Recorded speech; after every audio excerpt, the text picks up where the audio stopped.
I'm here with Brent Knudsen, who is going to teach me about bees, something I've been fascinated with for many years. And one of my best friends was a beekeeper years ago. And there was a couple of occasions where I had the opportunity to get the whole garb on and go out and collect the honey. And so that was a long time ago. But I love honey. I use it in a lot of things. And now I'm learning about special energized honey. I've just had a couple of jars of it for me to test. And I've got this really awesome technology that I want to share with you today. And Brent Knudsen is coming on board to teach us more about it. Because really was an amazing discovery. It really was out of my drive to understand how things work at a cellular and a nature level, because I didn't want to leave. I thought, well, if I live my whole life and all I did, and life's been good to me, really has been, is that if all I did was enjoy the things of life, eating food and things like that, is that I would have checked out. Really, I wouldn't even understand how anything worked. I don't even Mhm, know what I was in. So I was really driven to find out what was a common denominator that worked on all living organisms in us, mhm. and that's what set me on that quest, and that was the greatest thing that's ever happened to me, really. And it was late in my life. It was around 2010, 2009 that I started that quest of really purposely just going straight at it, you know?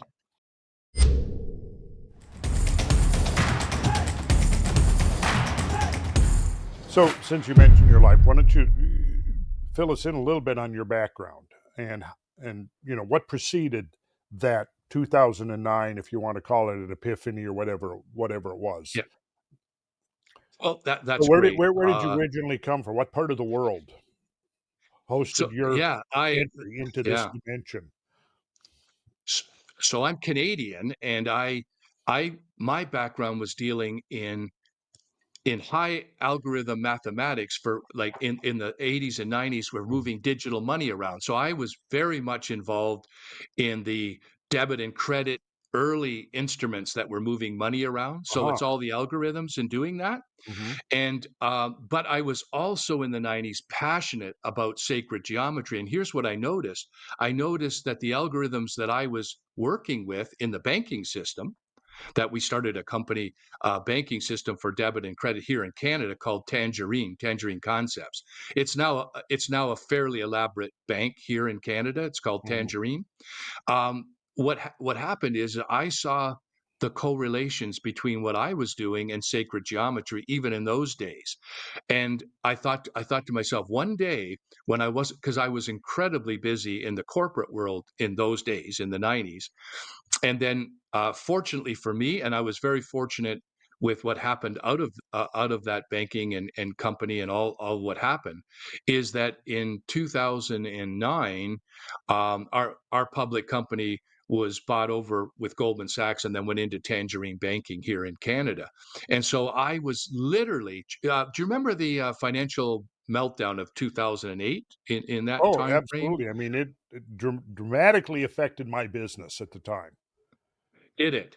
I had Yeah. Well, building contracts everybody. that couldn't get fulfilled because the projects were gonna be paid for by equity in other properties, and when the market collapsed, that equity went with it, and the money wasn't there Uh, anymore. So I Yeah, and struggled for a year and, barely. yeah, you weren't alone. Yeah. Well, you weren't alone, but what happened for me is it was like the Star Trek and the supernovas going off and the ship is heading straight out. I was actually getting my greatest revenue at that time because of being bought out I by see, a bigger yeah. entity. Uh-huh. So I was very fortunate. I'm so great. I mean, life has been amazing to me. So I wanted to give back. I was in a position then that I said, you know what I'm going to do? I am going to go full time into the mission of figuring out what this geometry and what these algorithms can do from us a health standpoint, what it can do in nature. And so I started on that quest, and that led me to what was called energetic medicine. So Mhm. like frequency medicine, which I had no idea what that was at the time, but I was fascinated. And then when through that, I that's when I learned about pulse electric magnetic frequencies and the mats and so forth. And then that's when I was studying a lot of the ancient history, which is amazing. What you do is on through what you're seeing, but I realized from everything I was looking at that I was looking at something profound that had to do at a core level for everything, for us and Mhm. everything. So I thought, well, in ancient times they didn't have electricity and they didn't have what we have today. It dawned on me they would use magnets or they would use crystals, but magnets particular because they could get their hands on that kind of stuff. That Yeah. stuff would be around. And so I started to play with magnets. And then I started to find the strongest magnets, which are neodymium magnets, which they'll snap your finger off if you get in their way. They're just Yeah. incredibly powerful. And then I realized it's the shape. I had to get the shape right. Once I got the shape right, I could mimic or I could copy a frequency signature that I'm looking for. And lo and behold, that came right out of sacred geometry in Of spades, like course. huge, huge. So because I was watching people like yourself and all kinds of people that were talking about history and seeing all the signatures and the different shapes, but I wasn't satisfied with speculating or understanding what maybe that was or what they were doing with. I thought, why don't I dive in and start to play with it and see what it does? Let's actually see what those shapes can perform and do if I can Mhm. glue them. So what I had to do is it took a long time. Once I had got the shape figured out and then put it in your pure wave cell and bonded it down. Because those magnets want to come together like this. Mhm. They'll just come and snap up. By not letting them, I hold a signature, a frequency within 12 inches in full strength around that pure wave cell. And so it's consistent. And then I found out the cells respond like crazy to it, and then I found out why. As I started to dig further and further, and that's why I made videos on it as to why and why it's in every religion, why it's in the Masonic lodges, it's in every configuration in nature. It's in snowflakes. You'll love this. You'll love this. On our law enforcement, you have the 5-pointed star and you have Mhm. the 6-pointed star. Well, literally, the 5-pointed star is the five senses. That's man made law. Literally, the sheriff is enforcing man-made law. It's right on their chest. It's Mhm. incredible. And then we're looking at it. And then the sixth point is universal law. It's one Mhm. step above it. And so I was interested in the universal law. We're taking a little bit of a detour here to tell a story that I think is going to be valuable. I was coming down the stairs, and I think somebody just ahead of me had spilled a little bit. My foot hit it, slid out from under me, and I tumbled down 3 or 4 stairs to the bottom. I sure banged up my left knee. It was painful, but I was very relieved to remember that I happened to pack my CBD from the gods salve. And I was really grateful that I had remembered to do that.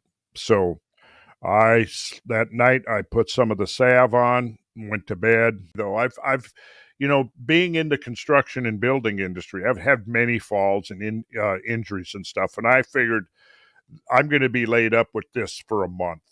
We drove home. I think it was 3 to 4 days later. I continued applying the salve, and I would say within a week, I was getting around pretty good. I always bring the oil when I travel, and I'm now after this episode, I'm like, okay, I'm always going to have the salve with me too.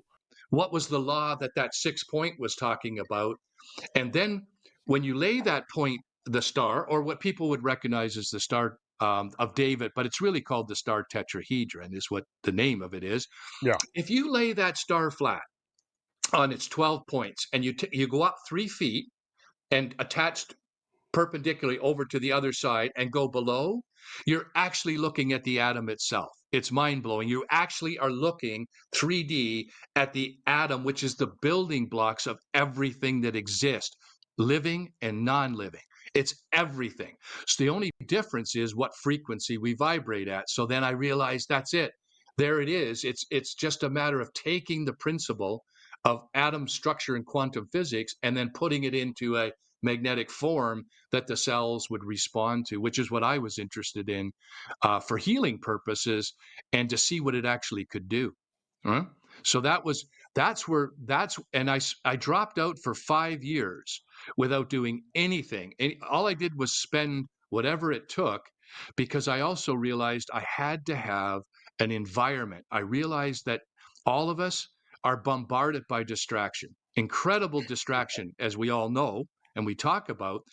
So I built a building called the Chrysalis geodesic sphere, that when I could go in there, it literally blocked out all distraction. All microwaves. Your cell phone wouldn't work in there, and the feeling in there was outstanding. People came from all over the world to be in that building and to experience it. And then I put the geometry in there in crystals that allowed fiber optic lighting. So again, no distraction. I played with lighting and sound and was just getting incredible results. So I literally just dropped out for 5 years on discovering how this worked, what would go, developing these magnetic formulas that would work.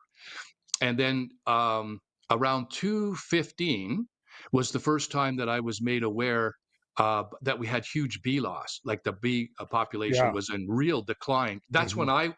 I think it was before, but that's when I was made aware of it. And so I thought, well, here it is. As a person that comes from the corporate world, I realized that if I went down the human healing health road, the more success I'd be getting, the more heat I would be getting from all kinds of things. Just because in the medical world, that's the way it works, is that if you're not following, like documented principles, they're going to, they're going to, you're going to have trouble if you're going to start to go out and make claims and so forth like that. So what I thought is, this is perfect. I want to go into the insects or the non-placebo, which what could be better than the bees? And so I went straight in there and started to work with beekeepers, and we'd put cells in hives. Like the first one I did, as we put, there was an organic beekeeper that had 24 hives. So we did 12 hives with the Purewave cell and 12 just normal, letting them do what they do. Now they were all about 50 yards apart, those two groups of hives, and they were feeding on the same material. They were in the same area, and the difference was outstanding of honey production, how they were swarming, the strength of the hives, and we'll show some of that through the videos of what we were doing. Um, and then that's when I realized that we were really, because the bees were constantly in contact with the Purewave cell, and it was building their immune system so that they could withstand the pesticides, they could withstand the 5G. So they were getting it the same way we're getting it. It's just that their immune systems were greater than the other hives. That's all the difference was. And then we started from there, and then I just started spreading it out, and more beekeepers came on, and commercial beekeepers, and uh, and then health, all kinds of people with their animals, and they would take it and use it for their sick pet, dog and cat, and so forth. So I thought, well, you know, Randall, you might be able to appreciate this. I've been 5 years in this blissful state of creating and disconnected sort of from the public world, and then I was encouraged that I should do something for the bee situation, for going out and helping with the problems with the bees. And I gotta admit, I was hesitant to come back into the business world, because Sure. I was having such an amazing experience and manifestations in the building, and that I thought, wow, to come back in, it was like coming out of bliss.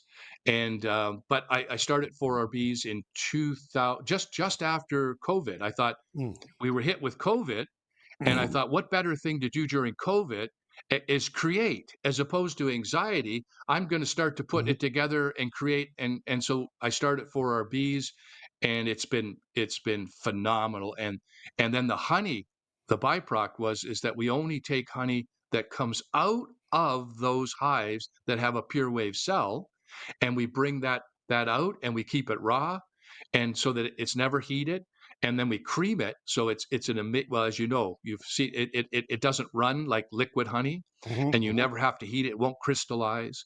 And then I treat it with another instrument that I invented through that 5-year period, that's the mothership of what you have down there. It's a huge, it looks like a little Ark of the Covenant, and we can show that down there, and it spins 310 of those neodymium magnets, and I can create I can create any frequency I want by speed Hmm. with that instrument, and so I treat the honey with that. So I'll kind of stop there, and then let you pick up what you'd like to talk about.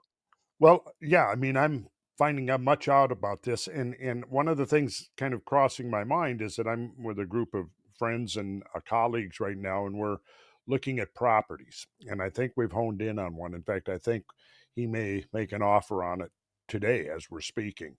Um, Nice. and the idea is to develop it according to the sacred principles, the ancient principles, with a modern scientific um, context where we're using the tools of today to accomplish the the excuse me, to use the tools of today to accomplish the ancient methods. And so we're looking at, of course, sacred geometry. The piece of property we're looking at right now, it's just over 300 acres. It's got 1,500 feet on a local little river called the Collins River. It's in Tennessee. And of course, what's going on in my mind is I'm thinking, okay, how can we apply this to the development of this school? Because the idea is to develop a school on this property. And it's the one we're looking at. It's a beautiful piece of property, and I'm going to be posting about it in the near future if the deal goes through. But now Right. I'm fantasizing about what could we do, like at the beginning of like developing a piece of property along these sacred principles. What you've learned, what you've discovered, there's got to be a role for it somehow that it can fit into that mix of what I'd like to do. And so this is probably not the time for that conversation, but I'd like to have that conversation and show you more. Maybe even have a brief like next week or the week after, somewhere in the near future, especially if an offer is if an offer is made and accepted, then yeah, then this thing has gone to the next level. Then I would show you some maps of the property, the photographs I've taken, and the distribution of the water, the plants. It's being used as a tree farm. Half of it right now is being used as a tree farm, Wow. which is interesting. But so we'll talk about that. Uh, No, maybe we. I'd be honored to work with you on that. If you like, if this would be fun for your audience, would you like to see that chrysalis Hmm. geodesic sphere? I was going to say Because absolutely, because yeah, of course, as soon as I saw it, I thought to myself, yes, we got to have one of those, the chrysalis sphere on the property. And the well, idea is and we're here's going to develop yeah. a village. We're going to take Oh, about cool. 30 acres of it, Yeah. and it's going to be a village. And the village is going to Oh, be beautiful. all the layout, the whole design of the thing is going to be geared towards the movement of the heavens. And it would be all Oh, sacred geometry. I mean, we've got a lot of layers to this thing. So I'd like to introduce you to the concept, and we could look at this piece of property. We could have a Zoom meeting or a StreamYard meeting like we're having right now, and I could show you what we're doing, and then you might get an inspiration. Say, yes, I know what you could do. Here's what you could do. The chrysalis building, I think, would be an obvious choice for at least a starting point. So let's start diving into your material that you brought and with you okay. today. And I would like to see that again, the building that you had your you had your Okay. 5 year. You spent 5 years in that building. Yeah, it took me about I Hmm. started to build the building in Hmm. 2013. Ah, there we go. Yeah. Um, and what's interesting with this is and I know you're familiar with this, but for your audience, all five platonic solids are built into that building. So the five platonic solids, Mhm. which are the mathematical purest forms, Yeah. every single one is in this building. So now what I'd like to do is I'd like to show you from the foundation up. If we can bring that picture up, where I've got Lisa. Yeah, then we'll go. Yeah, right there. Yeah. Look at Okay, that. here it is. Here it is, Randall. This is the DC current. So if you look at the foundation, that is in a pentagon. So it starts in the five shape. Yep. If you see that, can you I see that? sure do see that. Now that cylinder coming up, that I did what's called ley lines for you know how they have it for water witching, but there's Yeah. also for energy witching. So I made sure exactly where those ley lines were on the property, and I captured that DC energy, earth energy, and I brought it right up through that cylinder. So this is the base. It always starts out the roots. This is the root of the building right Mhm. here. Yeah. All right. So that is important to see, because now you can't see that once I show you inside the building, but that's right under the floor, and that's coming up with the earth energies that's inside, and it's captured inside the building, as we'll show you. So Now so is that a then poured concrete column there that in a no, sorry, form? go back to it. Can you go back? Yeah. Yeah, there. No, no, that isn't. No, that was a specialized, almost an epoxy type, and then it has a metal. If you can see on the top, it has a metal plate on it at Uh-huh. the very top of that cylinder. Now, the foundation is all, of course, concrete Yeah, and so forth. But yeah. yeah, so that, and it had the floor. But I just wanted you to see that, because this is something that you'll be interested in, because we can pick up the ley lines then, right? And were the And panels forming the walls, were they custom poured for your project? I would assume they probably were, right? yes, they were. So they're seamless. They're So they're they not they they're not like what you they're se do. so tho yeah, And okay, as a so they builder, came you'd out and like they that. They set up were the formwork, created the pentagonal formwork, so your walls yeah, are poured concrete, steel reinforcement, your floor is poured concrete, and that yes, column in the middle, that's the thing that I find intriguing. And yeah. what Well, is the that's function of is. that? Yeah. What Pardon is me, sorry, the Randall. function of the column? Explain that So again. what that's doing is it's tapping into that DC ley line that I want, that Yeah, earth frequency. And uh-huh. I want that coming into the building. Now, the next thing I have to do is block out outside frequency, and that's what I did next. So then Okay, that is trapped inside the building, right?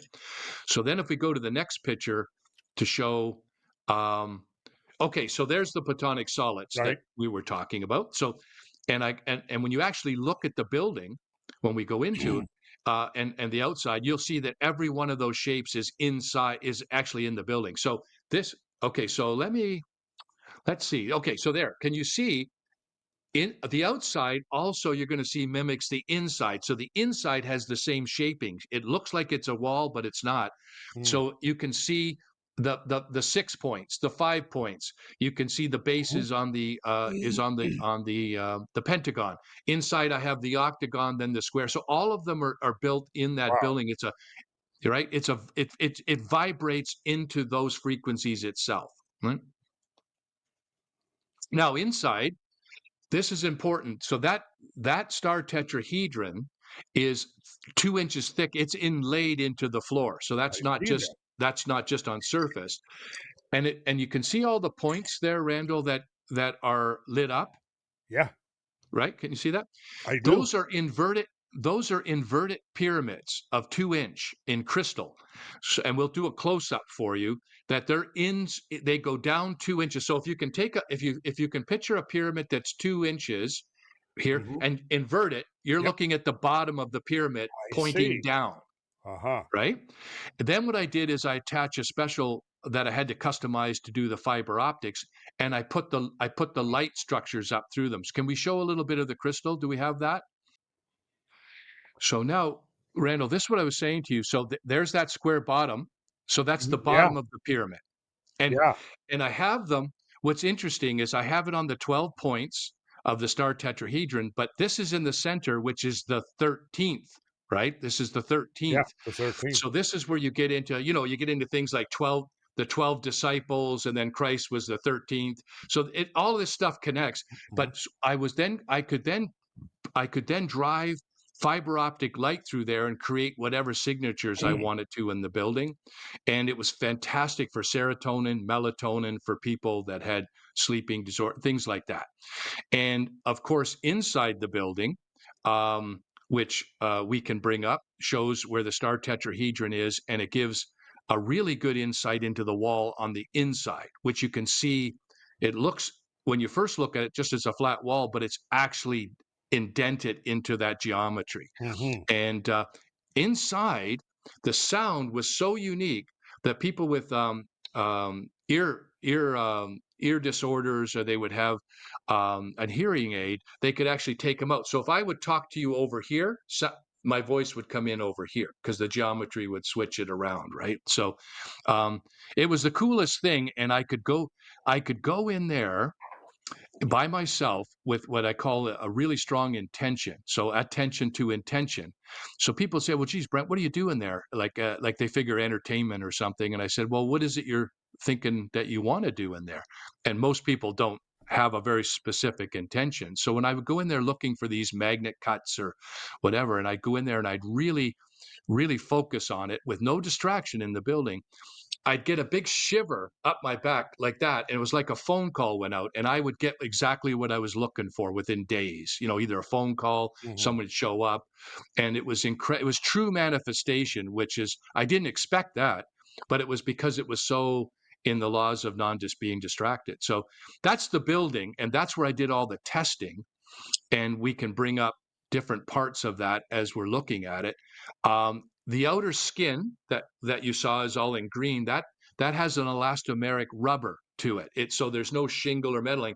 So that Right. was coated just like paint onto a thickness. So it was just like rubber over it, and then inside was a screening that blocked out all those waves. You know, blocked Uh-huh. out right so that it would bounce them back, so that when you went in there, and the reason it looks like an igloo is because I needed an entrance to get in, and the waves could still get through the wood door, but then I have an amazing red specialized door inside that blocks all that out, and then you enter into it. So it was a really amazing environment. And then I'd have my what I called the Chrysalis E instrument, frequency instrument in there that I would test all the different frequencies, and then that's where the pure wave cell came out of there. And this would be in the early, like this would be in 2010, 11, and Mhm. then I built. You know the group, the rock group Rush. You've heard of them? Oh, of course. Yeah. Yeah. Yeah, Yes, very famous group. yes. Well, Howard, who did all the soundtrack sounding and lighting for he came and put his crew in and did all the sound and lighting for me because they were just miracle workers with light and Oh, sound wow. because of what they did. And so Yeah. they were out of Toronto, Canada, and they came up and they did all the light. That little building there, I don't even want to tell you what that cost, but it looks like nothing, but it's the what goes into that building was something else. But it was one of the greatest joys. It was the hardest thing I've done. I got to admit, and I didn't, and I was flying blind because I had no blueprint. So Mhm. I was going by how what I thought I had to do, and I was hoping upon hope that it would produce it when I was finished doing it. But I just had to have faith, you know, I had to be committed to doing Mhm. it. Mhm. You know, it's like that old saying that you know, the American breakfast with eggs and bacon. You know, the chicken it contributed, but the bacon or the pig committed. Right? You know, it was Yeah. the basically it committed. So I was committed.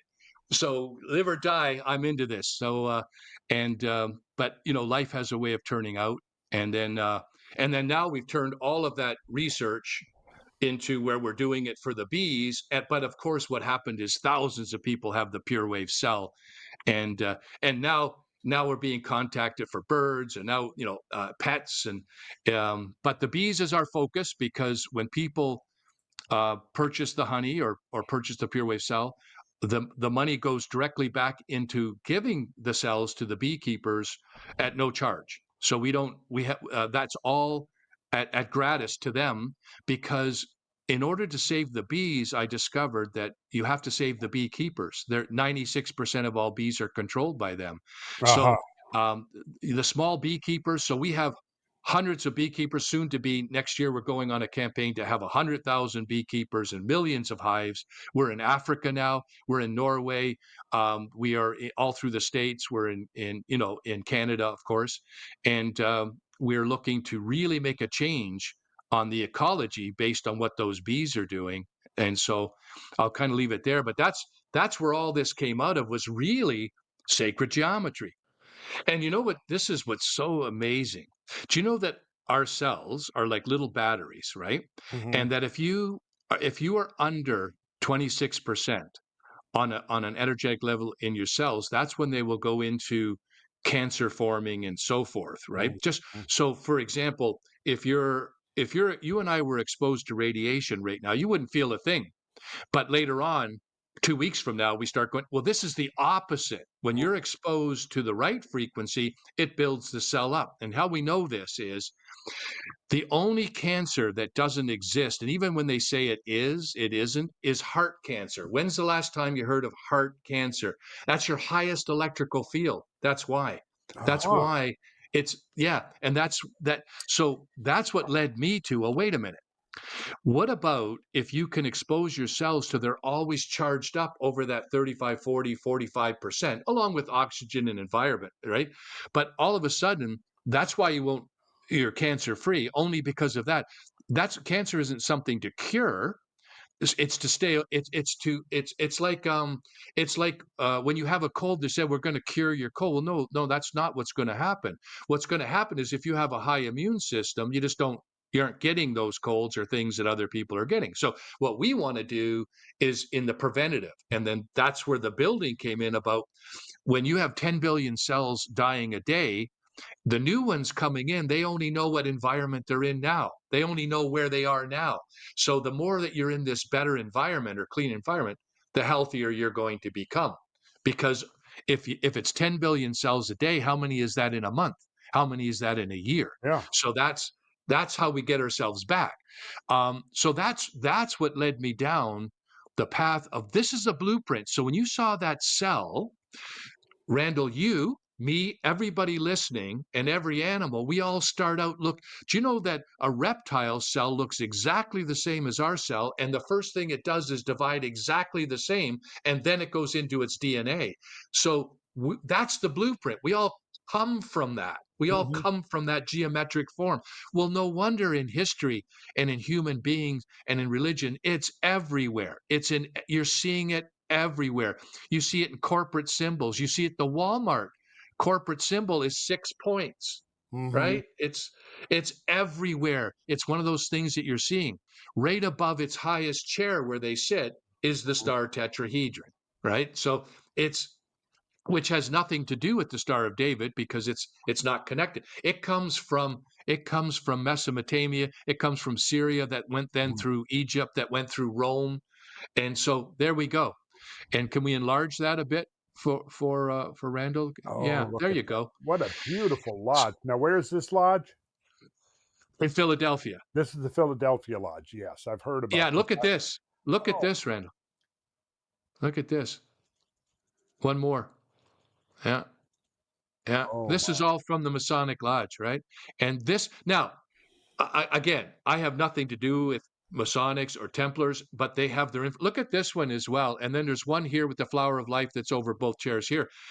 But this has nothing. What I'm fascinated is I want to know why this is everywhere. So I wasn't into like, what does that mean or what do Masonics do? And I think they do great stuff. But the thing is, that information that comes from Samaria. That's where they're getting that stuff.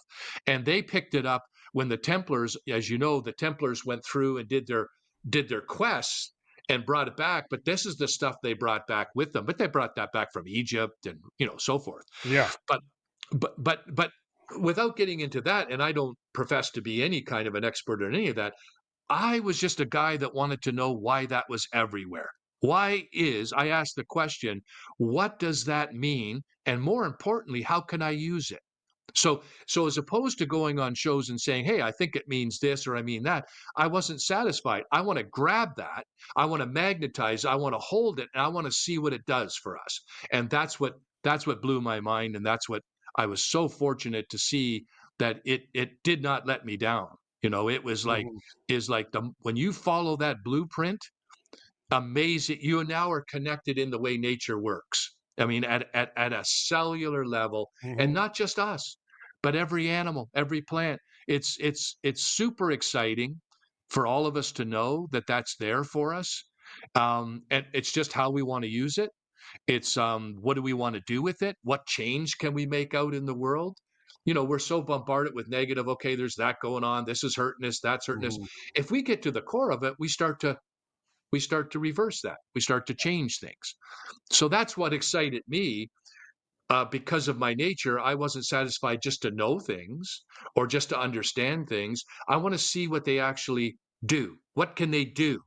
And so that way it was a little harder for me because I had to go through all of that, steps to Uh-huh. be able to and also go through the aggravation of going through how to get those shapes. If those shapes aren't right, it doesn't work. If it's off, it doesn't work. It's typical in nature. Nature, it's an amazing thing.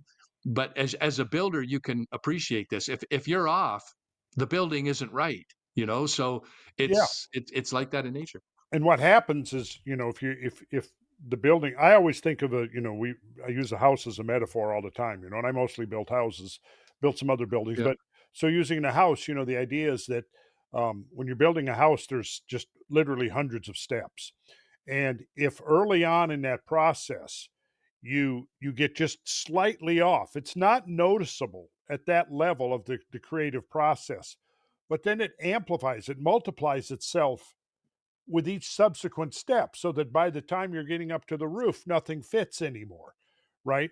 So the key is just like maybe it's I think I read somewhere that the discernible audio frequency, like really highly trained musicians can tell the difference between an A that's vibrating at 440 cycles per second and the note A vibrating at 432 cycles per second. I don't know if I would right. detect that. Maybe I would if I listened to it over and Excuse over me. and somebody said, "This is 432, that's 440," but so your octave would be, now would be 440 to 880 as a in the dominant, musical tuning theory, as opposed to 432 to 864, but 432 seems to be one of those fundamental vibratory frequencies, and it certainly has turned out to be exceedingly important in plasma physics. And without getting into that discussion, uh, but it's part of creating these coherent waves out of the plasma fields. And when you have the frequency vibrating, it starts out the ratio 4 to 3 to 2, right? And so you have waves that'd be 4 to 3 to 2, and so this is the basis of the thunderstorm generator, as it's called, which basically generates plasma. And it was interesting that you showed the northern lights, the aurora borealis, and made its connection with the geometry because the aurora borealis is pure plasma. Yeah, So I'm just my brain is churning thinking about the overlap between what I'm seeing now in the world of plasma physics and plasma technology and what you're doing. And it's clear that I think we're looking at two different manifestations of a higher process, natural process that does involve geometry. And it's, mm, well, in Masonic lodges, geometry oftentimes instead of the six-pointed star up there, the hexagram that you see up there will be the letter G. And most people don't realize I've been kind of letting the cat out of the bag on this one, yeah, which is that the letter G really stands for geometry. And then yeah. That's right. at the basis of the whole Masonic ritual and the ceremonies and the symbolism and all of that is two words: God geometrizes, and God is depicted as not only as the great architect of the universe, but the grand geometrician of the universe, and is then That's right. depicted Yeah, using the square and the compasses to create all of creation. And in geometry, the first thing I always point out is this interesting phenomena, which is that you draw a circle with a compass, and the radius of that circle then mathematically perfectly steps off the circumference of the circle 6 times. So it becomes very easy to draw the thing or to lay it out. If you're going to build a hexagonal building, you can draw a circle, and that radius, you just anywhere on the circumference, boom, boom, and it just walks right around. And if you're careful, in your laying out, you will come right back to the point you started at. And I've always taken that also kind of as a metaphor for the whole creative process and how that translates into the book of Genesis with 6 days of activity and 1 day of rest. Because when you draw that hexagon, you've got a compass with 2 points. One is the moving point and the other is the fixed point that's at rest. So you've got the sixfold geometry, but what anchors that is that seventh point. In the same way you were pointing out that when you have a solid and they're spheres, you will have 12 spheres that will exactly cluster around that 13th. And That's then right. that seems to be translated into, you mentioned Jesus and the 12 disciples. We could go through a whole litany of Whole bunch. yes, a whole bunch. And then of course we get back to the 12 signs of the zodiac. I mean, it goes on and on and on. Absolutely. Yeah. And what is, to me, just endlessly fascinating. Well, because and well put, and I've seen some of your on your mathematics, but you're going to come to the conclusion it's all connected. Mhm. It's all connecting. But what I'm fascinated with when I see this, and even some of your talks and learning more, is what how can we use this? Like how can we take this knowledge? Now we use it in buildings, obviously. Yeah, Now in ancient times they used to build way more interesting buildings. Today everything's a box and yeah, square or whatever, right? But we use it as a builder for you.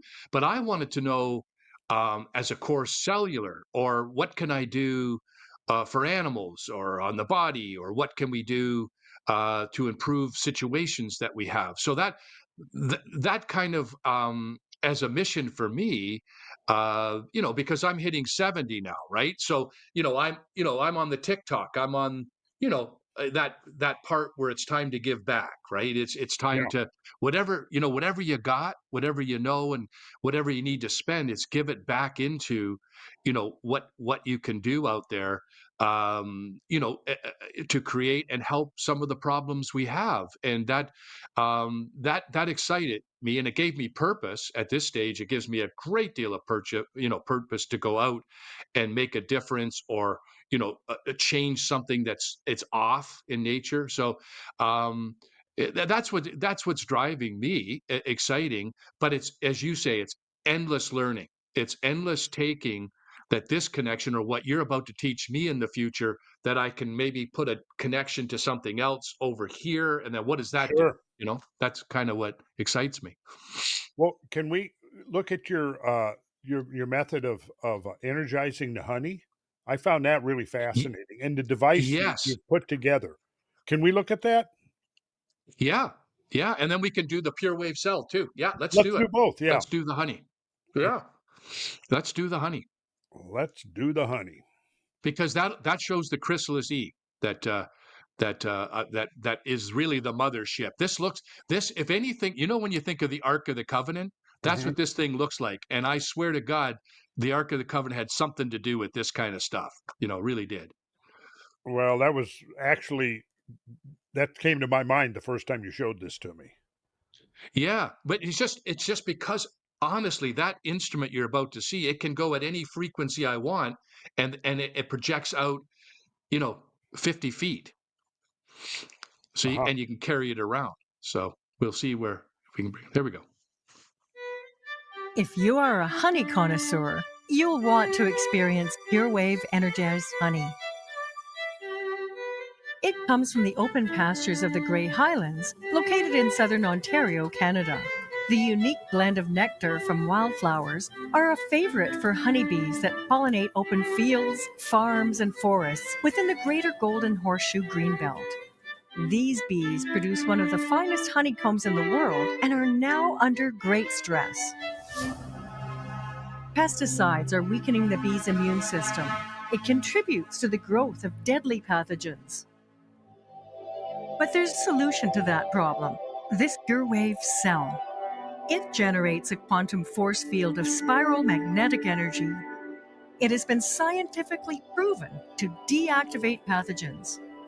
When placed inside a beehive, apiaries report an abundance of honey and healthy bees that survive Canada's frigid winters.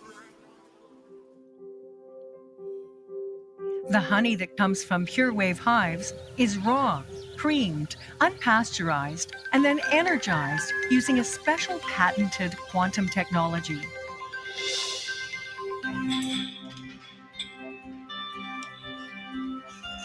PureWave honey is a premium private labeled product packaged in a licensed facility that meets FDA and Canadian Food Inspection Agency regulations.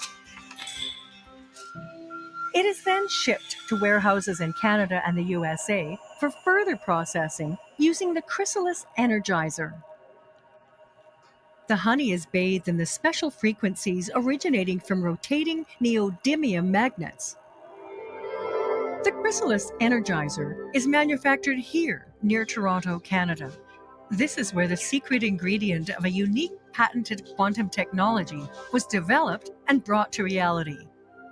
It was originally developed as a Class 1 medical device.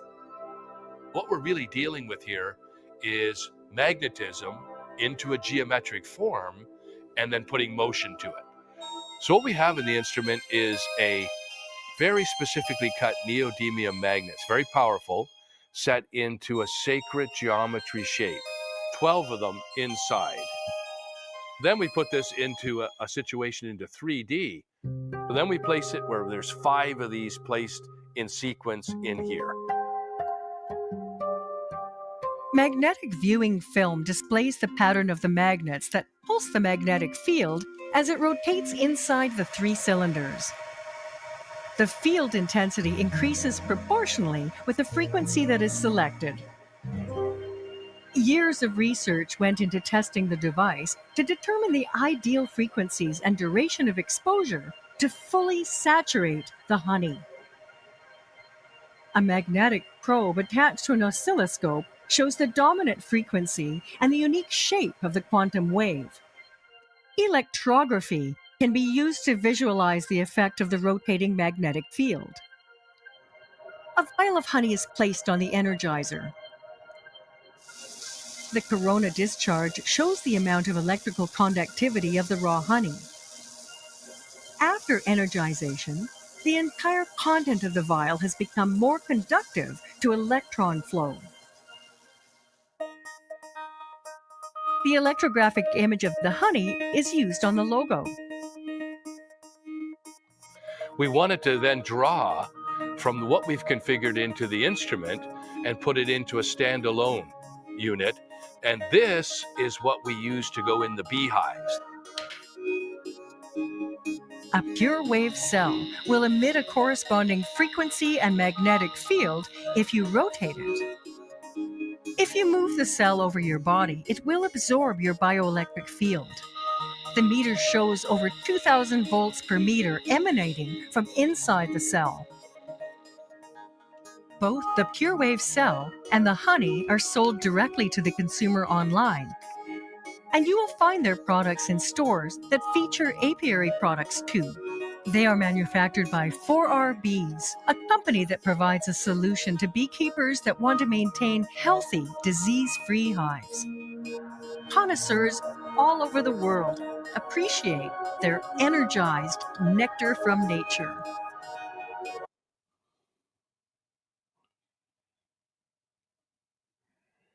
Yeah, that's kind of making me hungry. Oh, I wanted to say just before I forget. So you saw where they Yeah. were taking the cell and moving it. Yes. Well, that then becomes the motion puts it into PEMF. So if you do that around your ankle, now what you're going to do is get that 2,000 volts. You see, if it's just stationary, so move it a bit Yeah. on a sore area, and that even helps greater, right? So I just wanted to point that out because it was showing you, and everything we talk about has been registered or that we've tested it, so that when we say these things, you know, we went through all these steps. Remember, you were talking about steps. So what happens is you can't skip over the steps. You've got to go and say, does it do that? What is it doing to the honey before and after? Mhm. What's it doing, right? And that's what we spent, you know, since basically 215, the last 10 years. When I was satisfied, um, and then I did a 3-year bee study with Dr. Meg Hevis. We'll show you that next.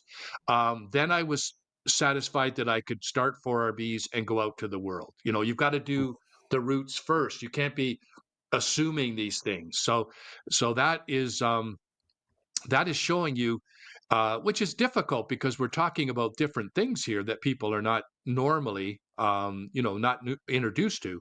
So this is life-changing stuff. Because if you really think about it, Randall, like, do you remember when you and I were kids, they used to do exploratory surgery. So they used to cut you open to find out what was wrong with you, right? Mm-hmm. Well, now they use frequency medicine, MRI, CAT scans. So when they diagnose you now, they use frequency medicine. But then when they go to treat everybody, they go right to chemistry again. They Mm-hmm. go right back to chemicals and pharmaceuticals. But the answer is in physics.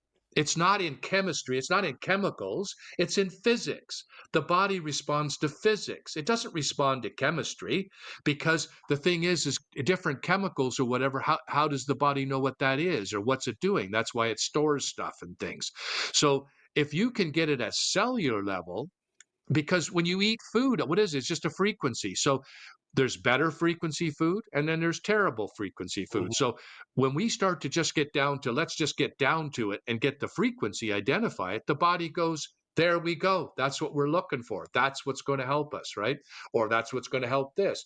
And that's basically all we're talking about, taking what the ancients knew, what is in every religion, which is in every aspect of everything that has ever been around us. And this is always there. This has always Mm-hmm. been there. When we show you pictures of ancient Sumerians, they've got it on their wrists, they've got it on their belts, they've got it on their head. It's profound in what they would have used it in some way, shape, or form. In Egypt, in Amadeus, the flower of life is burnt into the rocks, older than the pyramid. Like it's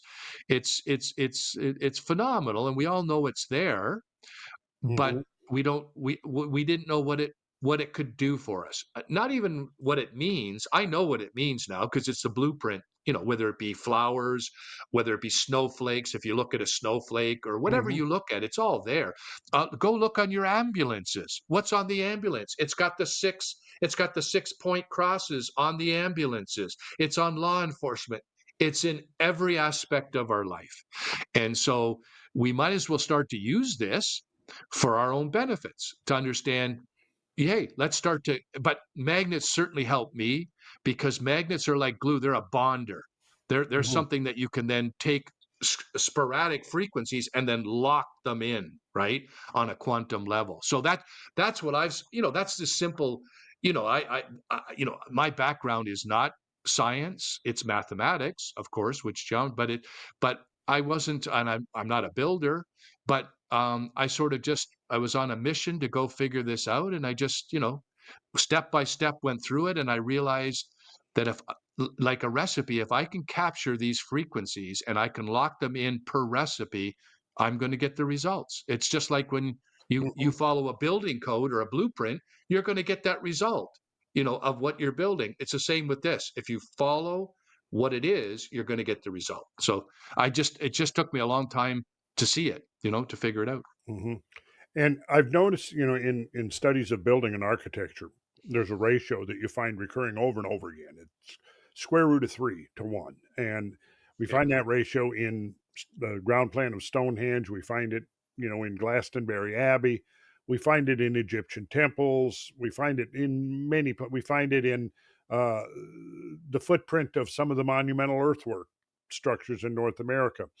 But what's interesting about that ratio is its derivative directly from the hexagram pattern. And if you can picture, Brent, you picture you got it there up to your it's left there from my perspective, I guess to your right. You've got the hexagon. Now, if you Yeah. draw the hexagram in there that's enclosed within the hexagon, the ratio, the edges, the lengths, if you will, of the star pattern is when you connect every other vertice of the hexagon, right? So you're going to draw the star in there. You could say start at the upper left point, and then you would draw a horizontal line over, and it would get to the upper right hand point, right?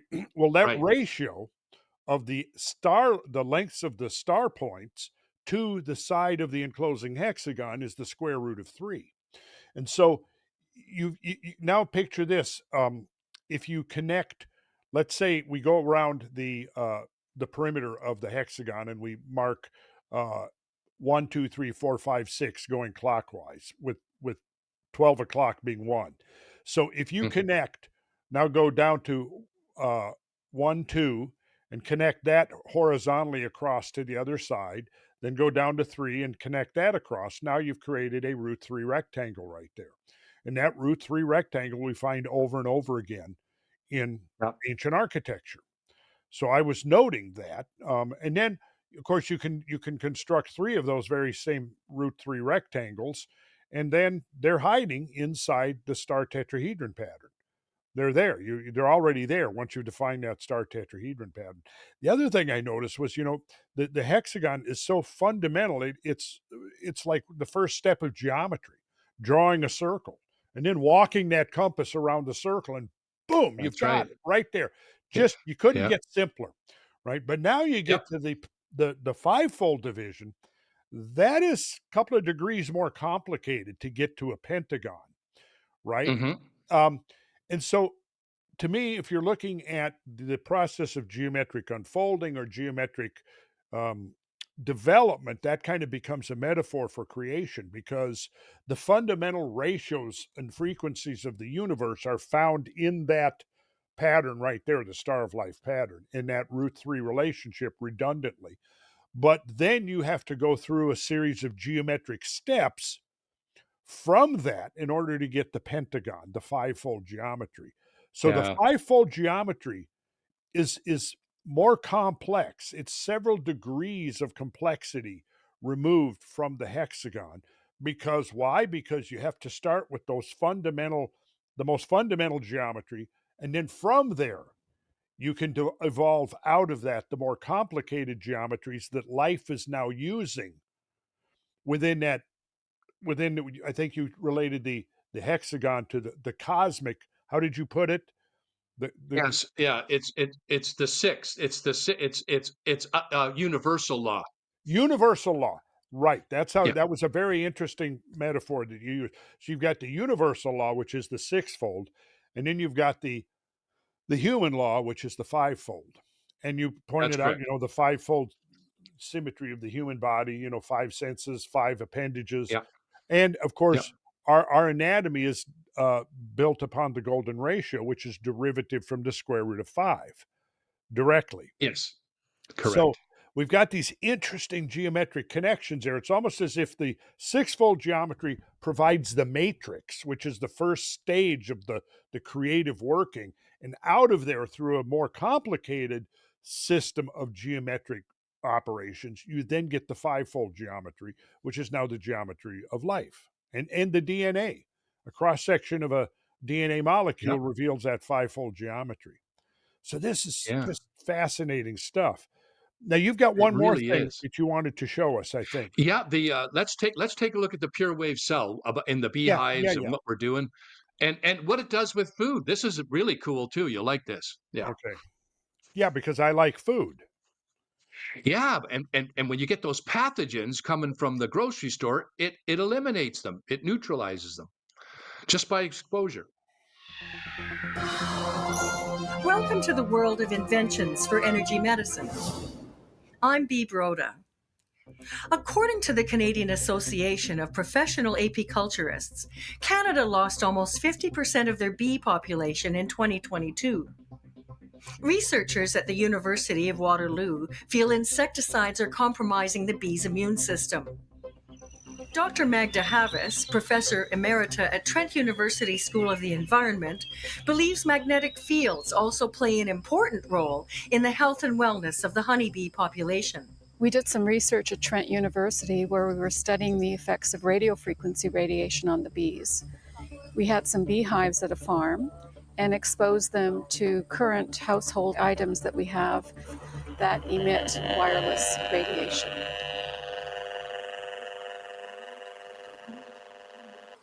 One of the things we noticed is that the bees started coming out of the hive very, very quickly. You look at their behavior, they're all just quite happily, they're not running around, they're kind of very settled, they're fanning, they're keeping the place cool and protecting. As these ones are running up and down at the entrance. The sounds here is not normal. Dr. Havas is participating in a long-term research study on the use of geomagnetic fields to enhance insect and human immune systems and negate the effects of environmental pollution that may be causing the collapse of the honeybee population. This research is based upon a geometric array of 12 high-intensity magnets that are encased inside a hard enclosure to create a pure wave cell.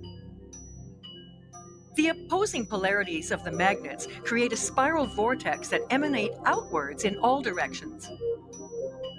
This spiral pattern can be observed with magnetic viewing film.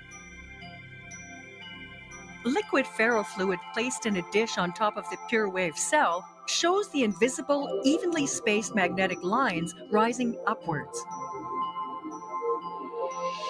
This is an internal view of the magnets. A pure wave cell can be used to control the growth of pathogens. The vortex suppresses bacterial infestation. Spores grown in a petri dish that were not exposed to the magnet shows a proliferation of fungal growth. A study has been completed at Pathogenia food laboratories to determine the efficiency to reduce pathogens in food. Brewer's yeast, E. coli, Staphylococcus, and Listeria were added to meat and fruit and then treated for 5 minutes on the magnetic disc. Ground chicken and raspberries were chosen for inoculation. This study demonstrates 3 forms of Listeria were not reduced in the chicken, but showed almost a 50% reduction in the raspberries.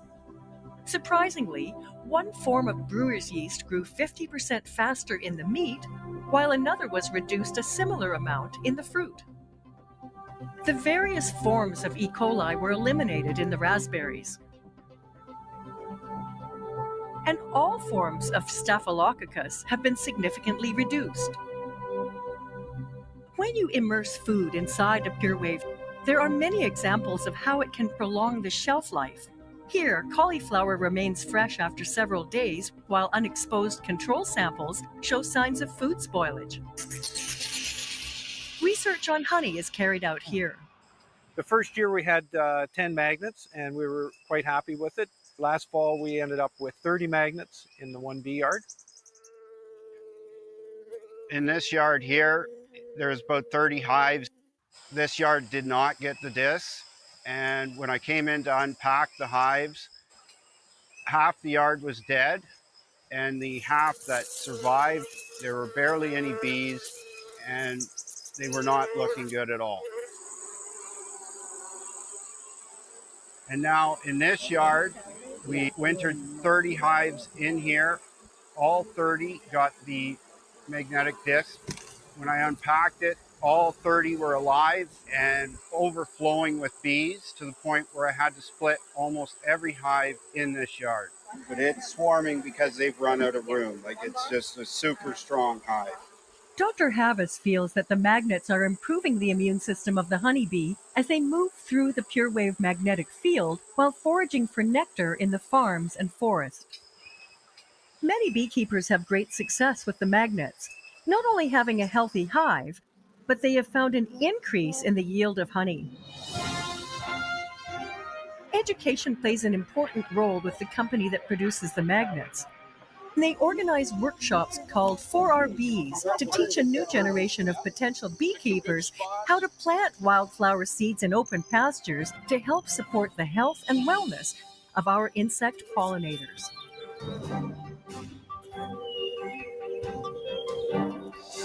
For more information on how you can help save the bees, visit 4rbees.com. Okay.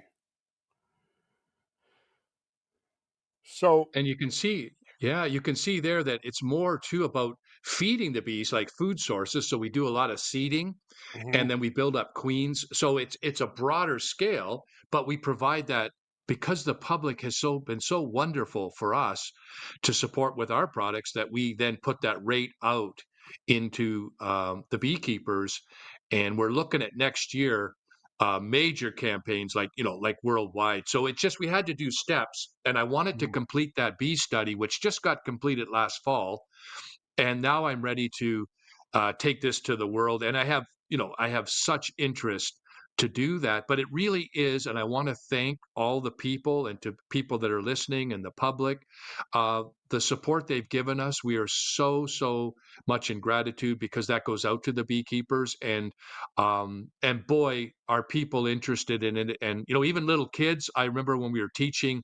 I always tell this story. We were teaching some of the kids, and this little girl, and usually little kids, I mean, they don't pay attention. They don't even talk to you. But she came up to me and said, what are you doing? And I started to talk a little bit about the bees. And then she stopped me and lectured me for 5 minutes on why that was so important. She's 6 years old. Oh, So that gave me chills and thrills, because, that's how connected our youth is to it. It's our future. It's how we're going to be able to do things. And it's so exciting to take a lot of what you talk about, Randall, out there, and different things that you see that are talking about ancient things, and seeing how that we as people and your audience can actually, what's it mean for them? How can they use it? How can they clean their food? How do they take care of their, it's something for us that we can use, that nature is giving to us. We just have to pay attention to it. We just have to pay attention to nature. Pay attention to nature. That's been part of my philosophy for decades now. One of my, I guess you could say, the slogans I kind of go by in my research is that, of course, it goes beyond this, but there's a quote in the 12th chapter, 8th verse of Job. It says, "Speak to the earth, and it shall teach thee." Of course, now I speak to the earth, but I also speak to the sky. And I want to know Yeah. how the two come together, and because the two do have to come together to produce us, and somehow it's those frequencies that are conjoining and constructively interfering. I think the frequencies of the planet itself and the frequencies of the cosmos, and I think that's ultimately the secret of alchemy. As above, so below, is referring to Yeah. the harmonic relations, and how we have to essentially tune the frequencies of the planet by what we do here, because we want to tune them to bring them into constructive harmony with the Yeah. frequencies of the cosmos. And I think our ancient ancestors knew a great deal about that, probably even more than we do now. And but we're learning from them. And Very much so. and so you've created a sort of an advanced technological product here, but it has its roots in these ancient principles, um, which to me is what's so exciting about the times that we live in, is we're seeing how we're having this rediscovery of the value of our past that has been, I think, essentially dismissed of having any significant scientific contribution to our modern society, way too much by mainstream academia, by making assumptions about how much they knew and what kind of civilization they built. Did they have science? And that's been generally sort of either ignored or dismissed. But that is changing. And we're kind of rediscovering our own past and reconnecting with it. And I think what that's going to do, it's going to optimize our probabilities of moving successfully into the future. And what I love about what you do is that you're really, in a wonderful way, educating people, just to awareness. Hey, look at this, look at that. With what the journey you're going through, and I've seen some of your different podcasts and different shows. Is I love that people are being exposed and getting things that they never would have thought of, because we live in a world of distraction. We Yeah. live in a world that has a totally different agenda. Yes. It's not interested. Now, there's a lot of high end people that are interested, but the general populace is looked at as to say, hey, just do this, get on your phone, do that, buy this, do this. They're cut off from nature, right? Yeah. And that's, if you I spend a lot of time sitting outside and looking at things, spider webs and different. Mhm. This one time, I was sitting, there was this big spider web, big spider there, and this kind of a waspy looking insect came up, hit the web, and then the spider was coming to get it, and it broke free. And I thought to myself, Mm. "Oh, you're really lucky, right?" And it went out, and then it came back and hit, and I thought, "Oh," and the spider came and it grabbed the spider. It was hunting the spider. It was the reverse of what I thought. Oh, So no it kidding. was in nature. It was like, wow, I didn't. But if you take the time to be quiet and see this stuff, Right. you'll go, wow. I thought it was like that, but no. And then you look at the honeycomb. Why do they do hexagons? Yeah, Why is it? exactly. Yeah, right. Because it's the strongest structure. That's why. Yeah. Because the hexagon is super strong. But how do the bees know to do that? How do the Right. spiders? Because they're enrooted, embedded in nature, right?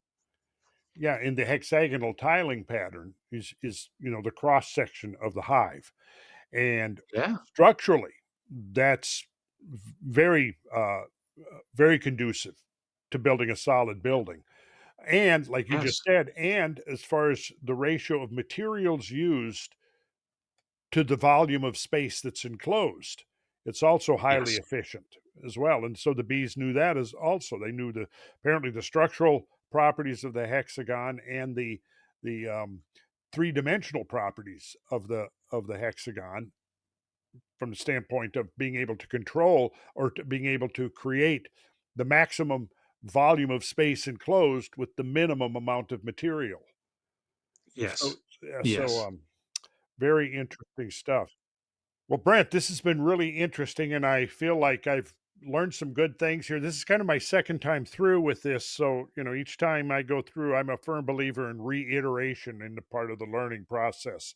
I like to hear, Yeah. sometimes if I read a paper, like a scientific paper that's somewhat complex, I will end up reading it 4 or 5 times through, taking Yeah. the notes, Yeah. looking at other references, looking up the meaning of words. Um, and that's how I like to learn. And I've kind of think that the more I learn about what you're doing, and the more I'm learning about some of the incarnations now of plasma physics, the more exciting it gets because in several different realms now I'm seeing this confirmation. I had a interesting conversation a couple of weeks ago with Terrence Howard, and there's definitely, and if you've seen his work, Terrence Howard, the actor, Yeah, I his do. work. I I mean, do. he's working with the three-dimensional form of the flower of life, Yes, and he he's is. Yes, discovered he unique is. properties in the negative spaces that are between the spheres. When you can join the Mm, spheres at that same root 3 ratio that we find in the flower of life. I would have to fascinating. definitely go back through his stuff a few more times to make sense out of it.